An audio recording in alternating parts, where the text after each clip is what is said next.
Hi everyone! Welcome sa ating video learning material for General Ethics, no?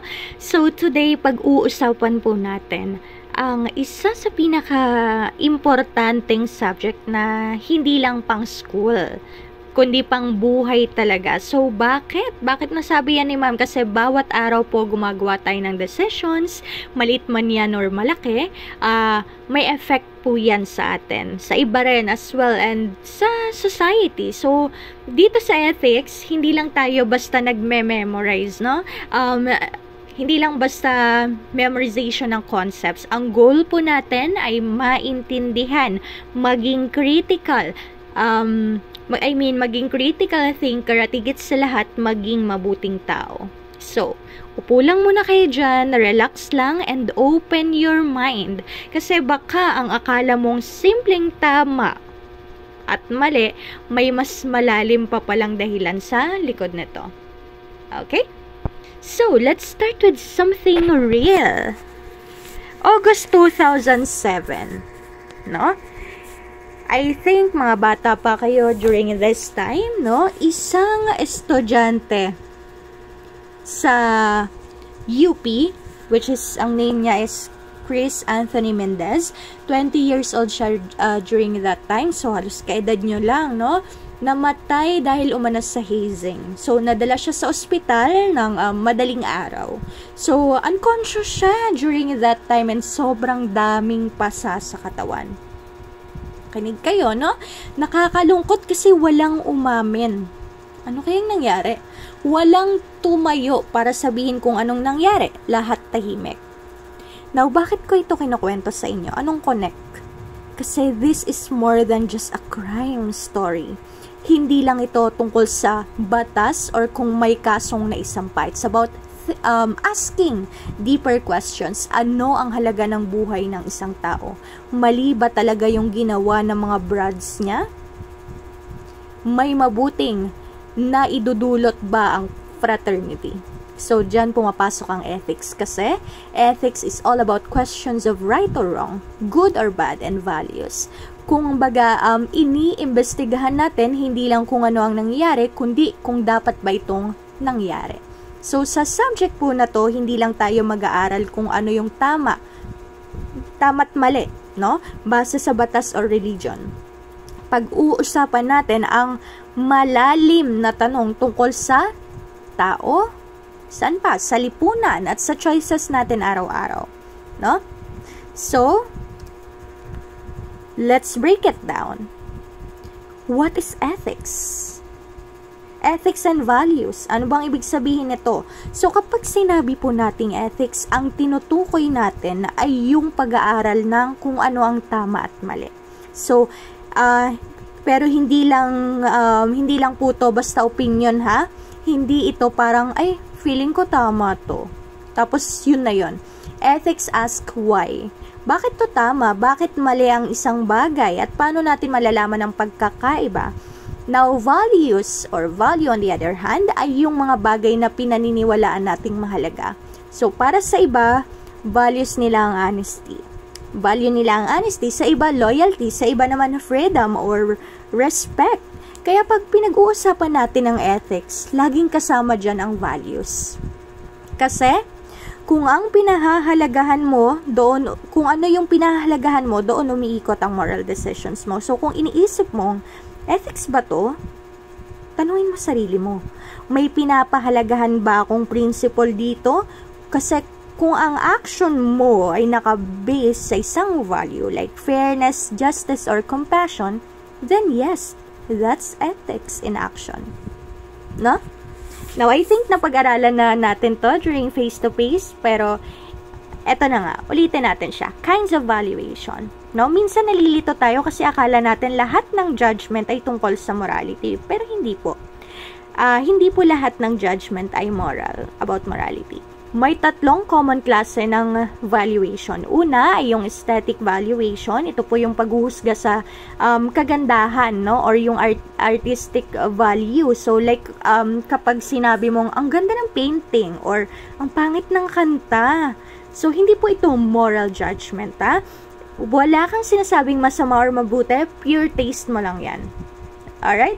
Now, meron tayong tinatawag ding etiquette evaluation. Ito naman po yung tamang asal or social manners. So, for example, kapag may hindi nagpo or opo, baka sabihin bastos siya, pero again, hindi pa ito necessarily immoral. Baka rude lang, pero hindi evil. So, iba pa rin ang etiquette sa morality. Pangatlo, technical evaluation. Dito naman pumapasok po yung skills and abilities, like, magaling siya sa math, or ang galing niyang mag-edit ng video. Diba? Performance-based to, kung papansinin nyo. So, hindi siya about tungkol sa tama or mali. More on technical talaga siya. Performance ang gina-judge mo. Now, meron din tayong tinatawag na moral valuation. Ito na yung related sa ethics. Yan ang concern ng ethics. No? Dito na natin pinag-uusapan kung ang isang gawa ay makatao, makatarungan, at may respeto sa dignidad ng iba. So, next time you judge something, tanungin mo, moral issue ba to? Or taste, manners, or skills lang? So, let's talk about this. No? Ethics versus morals. Pareho po silang tungkol sa tama at mali, pero may kaunting pagkakaiba. Morals usually come from personal beliefs. So, galing sa family, religion, culture. So, kunwari, ito yung sa tingin ko, mali ang premarital sex. Kasi galing ka sa conservative na family. So, moral yon. Or morality yon. Or example is, feeling ko dapat maging loyal ka lagi. So, emotions-based. Minsan instinctive, kumbaga nakasanayan mo na. Pero ang ethics ay mas objective at critical. Dito mo sinusuri ang mga morals mo. Hindi lang basta ito yung pinaniniwalaan ko, kundi ito ba yung makatarungan para sa lahat? Kumbaga, ethical thinking asks us to question and reason out our beliefs. So, hindi dahil ito ang tinuro ng parents ko, kundi dahil naiintindihan mo bakit ito ay tama. So, sa madaling sabi, morals, what you believe. Ethics, why you believe it and should you believe it. Okay? Now, sa ethics po, may dalawang approach tayo. Descriptive ethics.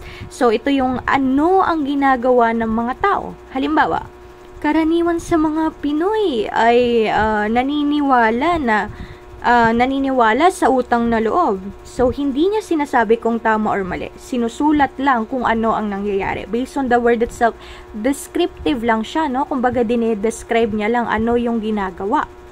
Meanwhile, yung normative ethics, ito naman yung kumbaga mapapatanong ka, ano ang dapat gawin ng mga tao? Halimbawa, dapat ba talagang laging tumanaw ng utang na loob kahit abusive na yung taong tinulungan ako dati? So, dito na pumapasok yung ethical theories and moral standards. So, kung titignan mo, descriptive ethics observes, meanwhile normative ethics evaluates.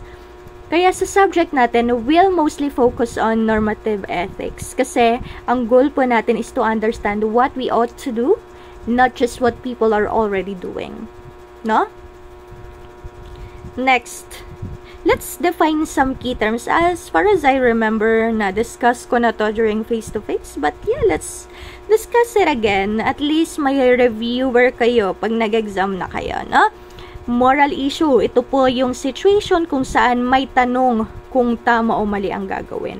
No, may pinaka-topic ka, may pinaka-subject ka, kunwari, cheating sa exam. Issue na agad yan kasi may values na involved. No? Yung death penalty kaya. Is it a moral issue? Napaka pinag-uusapan yan, no? Tama bang may death penalty? Next is moral decision. Ito na yung actual choice na ginagawa mo. So, kunwari, sa example ko kanina, isa sa moral issue, yung parang pinaka-topic is yung cheating sa exam. So, ang moral decision mo is either nag-cheat ka ba or hindi. Meanwhile, may tinatawag tayong moral judgment. Ito yung opinion mo about the actions. Halimbawa, Nakita mong may classmate ka na nag-cheat. Sabi mo agad, mali yan. So, that's judgment, no? Kumbaga, nagde-decide ka, pina-progress mo, and ina-identify mo whether tama yung ginagawa or mali. Okay? Meanwhile, moral dilemma, ito po yung mas mahirap. Kapag parehong tama, no, halos yung choices mo, pero kailangan mong pumili. So, halimbawa, may sakit yung loved ones mo. So, kailangan mong pumili kung bibilhan mo siya ng gamot or babayaran mo yung utang nyo sa kuryente. So, both good, pero isa lang ang kaya. Isa lang yung kaya. So, before we explore deeper ethical theories, let's start with this big question. Saan ba galing ang idea ng tama at mali? No? Doon na papasok ang next nating mga topic. Pero again, moral dilemma na sa isang conflicting situation ka. No? Na hindi mo alam kung anong pipiliin mo. Kasi parang almost same na choice ay almost tama. So, napunta ka sa sitwasyon na mahirap mamili. Ngayon, sagutin na natin yung tanong, saan ba nanggagaling ang idea ng tama at mali? We call this our sources of moral authority. So, or simply, our basis for judging if something is right or wrong. So, meron po tayong iba't ibang sources ng ethics. And today, we'll look at the most common ones. Una, sources of authority. The law. Kung bawal sa batas, usually we think it's morally wrong, like stealing, killing, or corruption. No? Kapag legal ba, ibig sabihin ba agad tama? Not always. Example, may mga bagay na legal pero controversial. That's why ethics is not just about legality. Ethics ask, is it truly right or just legal? Next is religion. Many people follow a religion that teaches what's right or wrong. So like, say for example, yung 10 Commandments in Christianity or the teachings of the Quran in Islam, no? Religion gives a strong moral foundation. Lalo na kung lumaki ka na sinasabi sa'yo kung ano yung tama at mali based on your faith. Pero question again, paano kung magkaiba tayo ng religion, sino ang tama? That's why in ethics, we don't just rely on faith. We also use reason and common values to guide us. Okay? Next source is culture. Our shared customs po and social norms. So, example, in Filipino culture, tulad nga ng sabi ko kanina, utang na loob is a big deal. Well, in Japanese culture, honor and shame are big values, no? Culture tells us what's expected in society. But again, we ask, kapag normal sa kultura, ibig sabihin ba tama na? Not always. Kasi example, some cultures once accepted slavery. But it doesn't mean it was ethically right. So again, ethics helps us question even cultural norms. Now, let's go internal. Ethics and the self. This is called subjectivism, where you believe that what's right is what I feel is right. Sounds freeing, pero paano kung iba ang right sa'yo at sa ibang tao? Paano yun? That's the problem. If everything is just personal opinion, then walang standard and we can't resolve moral disagreements fairly, right? Now, let's move on to egoism. First is the psychological egoism. This is descriptive, guys. It's not moral. It says, lahat ng tao, kahit sabihin pa nilang selfless sila, deep inside may sariling interest pa rin. Example, tumutulong ka sa charity, pero deep inside, baka gusto mo ng praise or good feeling, no? Kunwari, yung mga vlogger dyan, no, tumutulong daw sa mga nakikita nilang homeless sa kalsada, pero yung pala gusto lang nilang ng fame kasi magbabiral yung video pag ganun yung content nila. So, it's an example of psychological egoism. Kahit hindi mo aminin, meron pa ring benefits sa'yo. So, it's like saying, we can't help it. We're wired to be self-centered, diba? But take note, this is not an ethical claim. It's just a description of a behavior. Now, let's go to ethical egoism. This one is normative, no? It says you should act in a way that that's best for yourself. So, you help others only if it benefits you. You stay loyal to a friend because loyalty gives you security or peace of mind. But again, critics says, what if your self-interest harms others? So the ethical debate here, is it really right to always prioritize yourself?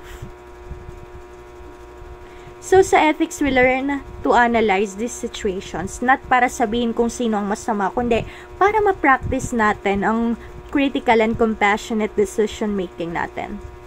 No? So, ayun class, dyan muna tayo magtatapos sa chapter na to. Napansin nyo ba, ethics is not just about rules. It's about people, about choices, about asking anong tamang gawin kahit walang malinaw na sagot. Again, ethics is not just about rules or religion or culture. It's about asking what makes an action truly right or wrong, beyond what's legal, common, or comfortable. This is why po we study ethics. To think critically and reflectively, hindi lang basta sunod. Hindi lang dahil sabi ng batas, simbahan, or pamilya. We ask, we reflect, and we decide responsibly. At tandaan, hindi po ito tungkol sa pagiging perfect. Ethics is about trying. No? Trying to understand, trying to do good, and trying to live with integrity. Kaya next time na may moral issue ka, stop for a while. Ask yourself, tama ba to? Makatao ba to? Paano kung ako yung nasa maling side or nasa kabilang side? Diba? So, hanggang dito lang muna tayo for this chapter, and kung nagustuhan nyo to, balikan nyo lang anytime, and kung may mga questions kayo, don't hesitate to message or ask me. I always, responding sa mga messages nyo, and I hope this video helped you think a little deeper.